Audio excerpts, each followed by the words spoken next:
بسم اللہ الرحمن الرحیم۔ ناظرین، آج کا تیسرا ویلاگ صفحہ نمبر 151 151 ویلاگ نمبر 3۔ ناظرین، اس کتاب کا نام ہے معارف القرآن۔ اس میں قرآن کا ترجمہ، تشریح اور تفسیر ہے۔ رائٹر ہیں اس کتاب کے مفتی اعظم پاکستان حضرت مولانا مفتی محمد شفیع صاحب رحمۃ اللہ علیہ۔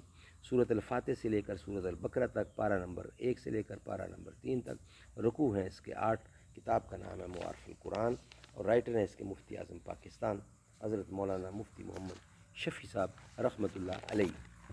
بسم اللہ الرحمن الرحیم۔ الحمد للہ رب العالمین، الحمد للہ وکفی وسلام علی عبادہ الذین اصطفیٰ۔ Page 151 vlog number 3۔ قبیلہ بنی سلیم کا ایک شخص مسمی قیس بن نصیبہ رسول اللہ صلی اللہ علیہ وسلم کی خدمت میں حاضر ہوا، آپ سے قرآن سنا اور چند سوالات کیے جن کا جواب حضور اکرم نے عطا فرمایا تو یہ اسی وقت مسلمان ہو گئے اور پھر اپنی قوم میں واپس گئے تو لوگوں سے کہا، میں نے روم و فارس کے فصحاء و بلغاء کے کلام سنے ہیں، بہت سے کہانوں یعنی جادوگروں کہانوں کے کلام سننے کا تجربہ ہوا ہے، ہومیر کے مقالات سنتا رہا ہوں، مگر رسول اللہ صلی اللہ علیہ وسلم کے کلام کی مثل میں نے آج تک کہیں نہیں سنا۔ تم سب میری بات مانو اور ان کا اتباع کرو۔ انہی کی تحریک و تلقین پر ان کی قوم کے 1000 آدمی فتح مکہ کے موقع پر حضور اکرم کی خدمت میں حاضر ہو کر مشرف باسلام ہو گئے۔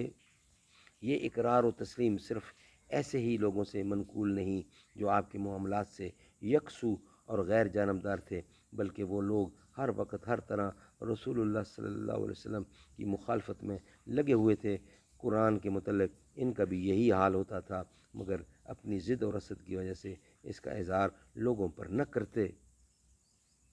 علامہ سیوطی نے خصائص کبریٰ میں بحوالہ بحقی نقل کیا ہے کہ ایک مرتبہ ابو جہل اور ابو سفیان اور اخنس بن شریک رات کو اپنے اپنے گھروں سے اس لیے نکلے کہ چھپ کر رسول اللہ صلی اللہ علیہ وسلم سے قرآن سنے۔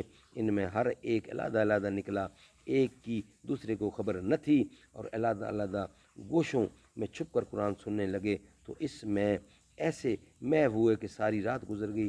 جب صبح ہو گئی تو سب واپس ہوئے، اتفاقاً راستے میں مل گئے اور ہر ایک دوسرے کو قصہ سنا اور ہر ایک نے دوسرے کا قصہ سنا تو سب آپس میں ایک دوسرے کو ملامت کرنے لگے کہ تم نے یہ بری حرکت کی، اور کسی نے یہ بھی کہا کہ آئندہ کوئی ایسا نہ کرے، کیونکہ اگر عرب کے عوام کو اس کی خبر ہو گئی تو وہ سب مسلمان ہو جائیں گے۔ یہ کہہ سن کر سب اپنے اپنے گھر چلے گئے۔ اگلی رات آئی تو پھر ان میں سے ہر ایک کے دل میں یہی ٹھیس اٹھی کہ قرآن سنے، اور پھر اسی طرح چھپ چھپ کر ہر ایک نے قرآن سنا، یہاں تک کہ رات گزری اور صبح ہوتے ہی یہ لوگ واپس ہوئے تو پھر آپس میں ایک دوسرے کو ملامت کرنے لگے اور اس کے ترک پر سب نے اتفاق کیا۔ مگر تیسری رات آئی تو پھر قرآن کریم کی لذت و حلاوت نے انہیں چلنے اور سننے پر مجبور کر دیا۔ پھر پہنچے اور رات بھر قرآن سن کر لوٹنے لگے تو پھر راستے میں اجتماع ہو گیا تو اب سب نے کہا، او آپس میں معاہدہ کریں کہ آئندہ ہرگز ایسا نہ کریں گے۔ چنانچہ اس معاہدہ کی تکمیل کی گئی اور سب اپنے اپنے گھروں کو چلے گئے۔ صبح کو اخنس بن شریک نے اپنی لاٹھی اٹھائی اور پہلے ابو سفیان کے پاس پہنچا کہ بتلاؤ اس کلام کے بارے میں تمہاری کیا رائے ہے۔